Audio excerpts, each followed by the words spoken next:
Σέβεται πάρα πολύ την οικογένεια, όχι μόνο το παιδί. Οι οικογένειες που δεν μπορούν να ανταποκριθούν στα προβλήματα υγείας των παιδιών τους καλύπτονται από το χαμόγελο σε όλα. Φαρμακευτικό υλικό, υπηρεσίες, ψυχολογική υποστήριξη, δημιουργική απασχόληση στα νοσοκομεία. Και φυσικά θα σταθώ στα 13 σπίτια φιλοξενίας, το ένα είναι εδώ, στον Καρέα, κοντά σας. Παιδιά που έχουν βιώσει δυσκολίες, που δεν ήταν τυχερά, δεν είχαν την τύχη τη δική μας. Οι γονείς τους δεν τους παίρνηκαν σωστά, είναι παιδιά κακοποιημένα, έχουμε κακοποίηση παραμέλησης.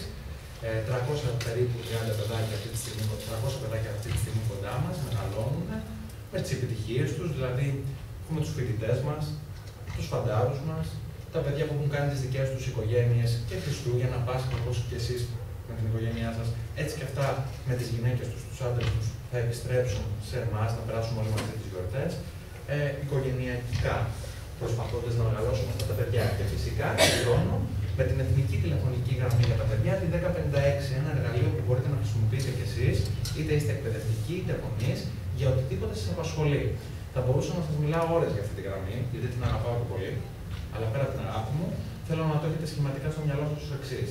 Υπάρχει λέξη παιδί, ακολουθεί η λέξη πρόβλημα, με κάποιον τρόπο ακολουθεί και η γραμμή. Προσπαθούμε να βρίσκουμε λύσεις σε οτιδήποτε αφορά ένα παιδί.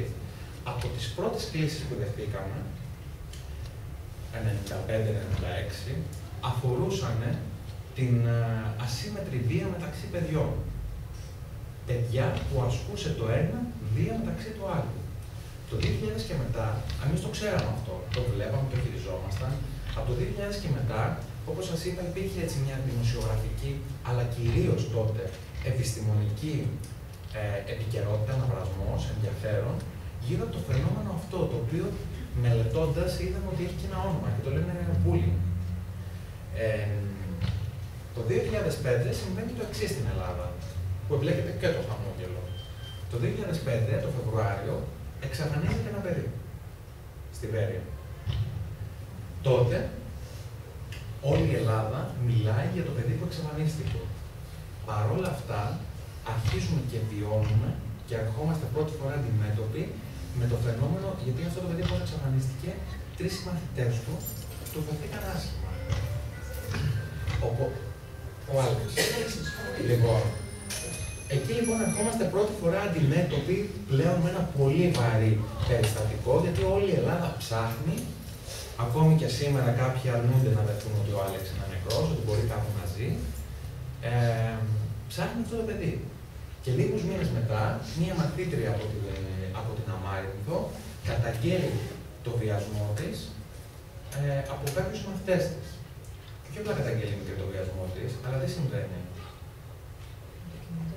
Για κάποιον λόγο, ενώ όλο αυτό έχει για χαρά, για κάποιον λόγο η λύση που δίνεται είναι να απομακρυνθεί η μικρή από το περιβάλλον. Δηλαδή να αλλάξει η οικογένεια της μικρής πόλης.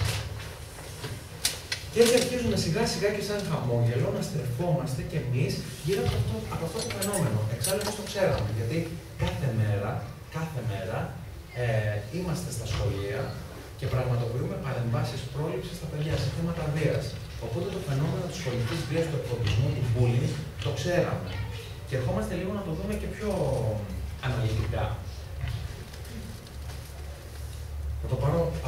κωδικό αμάρτημα.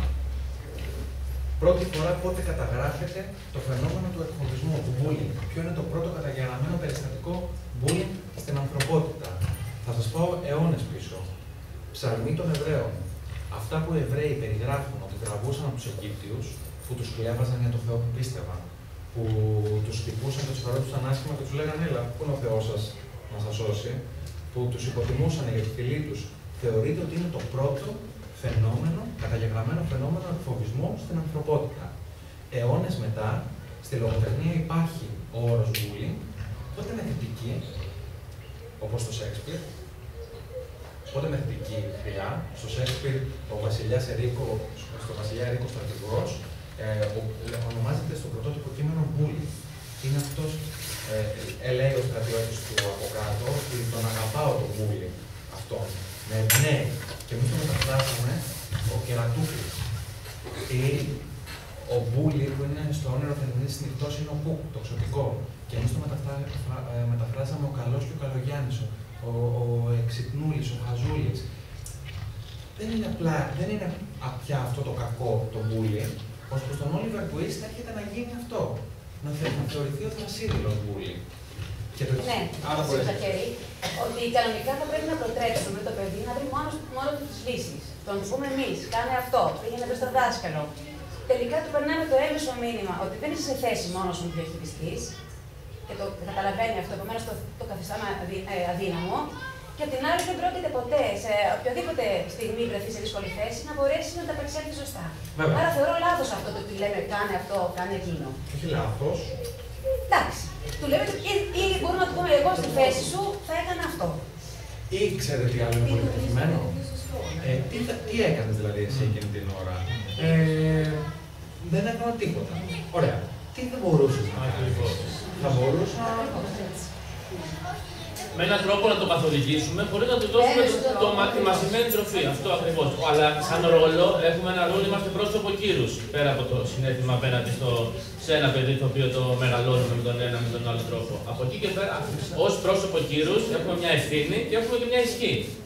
Άρα, ναι, δεν είναι λάθος και δεν είναι το πιο δόκιμο και το πιο πρακτικό να το κάνουμε έτσι, να το δώσουμε μαθημένο. Όμως έχουμε στο μυαλό μας τα πιθανά, εφόσον έχουμε ενημερωθεί, εφόσον ξέρουμε λίγο τι να κάνουμε, έχουμε τα πιθανά σενάρια και ανάλογα το κατευθύνει το παιδί. Να αισθανθεί δηλαδή το παιδί, ακόμα και εκείνη τη στιγμή στο εδώ και τώρα αυτή τη κουβέντα, ότι εγώ το κατάφερα μόνος μου. Ότι εγώ βρήκα τη λύση, με βοήθησε λίγο ο μπαμπάς, η μαμά, ξέρω εγώ, δάσκαλος και κάτι βρήκα εγώ και θα το κάνω κάπως με αυτόν τον τρόπο. Και πόσο σημαντικό είναι να μάθουμε από πολύ μικρά τα παιδιά μας. Εγώ είμαι νηπιαγωγός και το δουλεύω αυτό το πρόγραμμα τώρα αρκετά χρόνια. Πόσο σημαντικό είναι να μάθουν τα παιδιά να εκφράζουν, να ονοματίζουν το συναίσθημά τους. Ποιο πρόγραμμα δουλεύει. Ψυχικής υγείας, ναι, για τα συναισθήματα. Πόσο σημαντικό είναι να μάθουν να μιλάνε για το συναίσθημά τους, να το λένε στον άλλον. Θα το παίξω τώρα τηλεοπτικό πρόσωπο. Ναι. Θα συνεργαστούμε και μαζί σε αυτό με το κουκλοθέατρο. Εδώ τώρα. Όχι τώρα. Θα τις μαθητές σας. Ναι, με τους φέρω.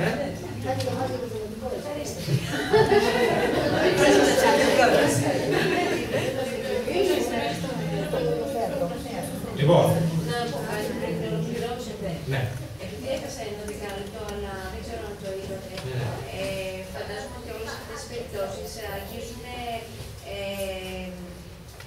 εκφοβισμό και βία σε πολύ μικρό επίπεδο και όχι τόσο πολύ σοβαρό θέμα. Αν σας έχει τύχει σε σχολείο εκφοβισμός, ο οποίος έχει επιτεθεί και πέρα από το σχολείο, μεγάλη έκταση και κάτι δηλαδή πολύ σοβαρό στα παιδιά, με έκταση, χρονική διάρκεια, το οποίο τελικά πώς το προσεγγίζουμε αυτό. Πολλές φορές. Ίσα-ίσα επειδή το χαμόγελο του παιδιού είναι ένας φορέας που μπορεί να ανακούμε το χαμόγελο του παιδιού. Χαμογελάμε. Αλλά συνήθως απευθύνονται σε εμάς σε πολύ δύσκολες και ακραίες καταστάσεις βίας. Έχουμε κληθεί πάρα πολλές φορές. Όχι μέχρι που, έχουμε κληθεί και την αυτοκτονία ενός κοριτσιού στον Πειραιά εξαιτίας του διαδικτυακού εκφοβισμού. Εκεί είναι πάρα πολύ δύσκολο. Θέλει πολύ στενή συνεργασία με τους εκπαιδευτικούς, απίστευτη στενή, γιατί και οι ίδιοι είναι εκτεθειμένοι στα οικογενειακά προβλήματα που μπορεί να έχει το κάθε παιδί. Θέλει πολύ στενή συνεργασία με τους εκπαιδευτικούς, όπου είναι δυνατό με τις τοπικές δυνάμεις, κοινωνικές υπηρεσίες ή κέντρα που μπορούν να σε βοηθήσουν και συνεργάζονται με τους γονείς. Και φυσικά στενή συνεργασία με τους γονείς, παρακολούθηση και όλα αυτά. Αλλά δεν θα σας πω τώρα ότι, τι ωραία, τι καλά, πάμε εμείς, συνεργαζόμαστε και με τους εκπαιδευτικούς και αύριο έχει τελειώσει το θέμα. Όχι, μπορεί και να μην τελειώσει. Θέλει πολύ δουλειά. Θέλει να πέσεις, να σκύψεις από πάνω, θέλει να εκπαιδεύσεις γονείς, θέλεις να κάνεις συναντήσεις, θέλεις να κάνεις σεμινάρια, θέλει να μιλήσεις με τα παιδιά, να κάνει δουλειά εκπαιδευτικός μέσα στην τάξη. Δεν είναι πολύ εύκολο αυτό που λέτε. Στις μεγάλες. Βέβαια, γιατί αυτό που λέτε είναι απόλυτο δίκιο. Γιατί το εκφοβισμός έχει εντάσεις. Είναι οι μικρές έντασεις εκφοβισμού που μπορεί να μην δίνει και κανείς μας σημασία. Δηλαδή τα παιδάκια που τα κοιτάμε, απλά τα κοιτάμε και το περνάμε το μήνυμα. Είναι της μεσαίας έντασης εκφοβισμοί, που είναι αυτό που περίπου συζητάμε εδώ πέρα, που η κυρία τα χαρακτήρισε, πώς το πάτε, την έκφραση. Τέλος πάντων, αυτά που συνήθως συζητάμε, ο χοντρός, η αδελφή, ο έτσι, ο αλλιώς, που αρχίζουν και δυσκολεύουν τα παιδιά, αλλά και της ψηλής έντασης, κυρίως διαδικτυακού, που εμπλέκεται με κάποιον τρόπο και το διαδίκτυο σε αυτό. Λοιπόν, θα κάνουμε για το διαδίκτυο την επόμενη φορά. Ναι. Κύριε Σαλή. Αυτό, οπότε ανανεώνουμε το ραντεβού μας για το διαδίκτυο. Εννοείται για εκφοβισμό του διαδικτύου. Ναι, όχι μόνο τον εκφοβισμό, γενικά την ασφάλεια στο διαδίκτυο. Για χαρά. Γενικά τον εκφοβισμό, γενικά την ασφάλεια στο διαδίκτυο. Μου λέτε λίγο κάτι για να φύγω λίγο έτσι και να το πάρει τουλάχιστον αυτό. Συνέβη στο παιδί μου να το εκφοβήσουμε μέσω του ίντερνετ. Ναι. Παιδί από το σχολείο. Ναι. Αλλά αυτό. Σε αυτό τι κάνεις, πας στη διευθύντρια του σχολείου. Βέβαια. Είναι παιδί του σχολείου. Καταρχήν συνδέεται με τη σχολική ζωή. Άμεσα θα συνδέεται με τη σχολική ζωή. Θα κληθεί το παιδί να το διαχειριστεί και μέσα στο σχολείο. Βέβαια. Πολλές φορές βέβαια το διαδίκτυο, τα παιδιά που βλέπουν το διαδίκτυο για εκφοβισμό, παραμένει εκεί. Και μετά είναι μόνο απλές μαθητές μέσα στο σχολείο. Όχι, συνήθως, αν μου επιτρέπετε, εμπειρικά. Ναι.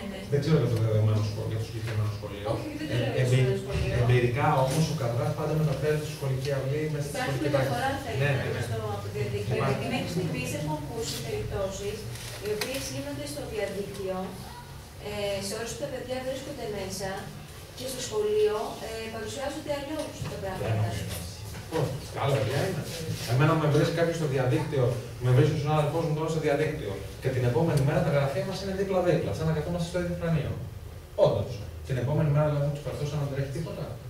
Δεν σας έχει καταγραφεί τέτοια περίπτωση. Εγώ δεν το ξέρω. Δεν το ξέρω. Καταρχήν το διαδίκτυο είναι προκειμένο το κάθε παιδί, γιατί υπάρχει το ντοκουμέντο του τότε. Βέβαια. Βέβαια. Μα είναι δύσκολο. Μα φανταστείτε τώρα να ανεβάσει ένα παιδί, πώς έχει συμβεί με τους εκπαιδευτικούς. Συμβαίνει δηλαδή που λέμε. Αυτό συμβαίνει. Τα παιδιά τους φωτογραφίζουν την ώρα του μαθήματος, ποστάρουν τη φωτογραφία τους στο Facebook με ένα πρεπέστατο σχόλιο ή με μια πρεπέστατη φωτογραφία και μετά αυτό μεταφέρεται στην τάξη μέσα, βέβαια. Ή τα παιδιά το ένα το άλλο. Κάτι γίνεται μέσα στο σχολείο, γράφουν ένα σχόλιο, μεταφέρεται μέσα στην τάξη. Σαφώς. Μα είναι ανθρώπινη επικοινωνία. Είναι δυνατόν είτε με τον έναν είτε με τον άλλο τρόπο έχουμε αντιμέτωπος με τον άνθρωπο που έχουμε. Ίσως δεν ήταν σαφής. Ίσως να μην κατάλαβα εγώ, καμία δεν σαφής. Λέω στο παιδί αυτό που να πω, και όταν το παιδί προσπαθεί να σηκώσει το ύψος του για να πει κάτι, εγώ, ποιος, κανένας. Μην του πει σε κανέναν. Το αρνούνται. Ναι, βέβαια, Ναι. αυτό τα πούμε αυτό. Αυτό είναι κλασικό. Κλασικά εικονογραφημένα που λέμε. Εγώ και ανανεώνω το ραντεβού. Στον κόσμο του παιχνιδιού μπορεί να φτιάχνει σπιτάκια, αλλά στην πραγματικότητα να μην έχει στέγη. Μπορεί να παίζει το γιατρό, αλλά στην πραγματικότητα να μην έχει ιατρική φροντίδα. Μπορεί να καλεί για βοήθεια, αλλά στην πραγματικότητα να μην εμφανίζεται κανείς για να του τη δώσει. Στον κόσμο του χαμόγελου, η ζωή των παιδιών δεν είναι παιχνίδι. Είναι δράση. Αυτή είναι η πραγματικότητα. Χάρη σε εσάς φτάσαμε ως εδώ. Μόνο με εσάς μπορούμε να συνεχίσουμε. Στείλτε το μήνυμά σας ή πάρτε τηλέφωνο. Στηρίξτε τη δράση του χαμόγελου του παιδιού. Αν ενωθούμε όλοι, θα τα καταφέρουμε.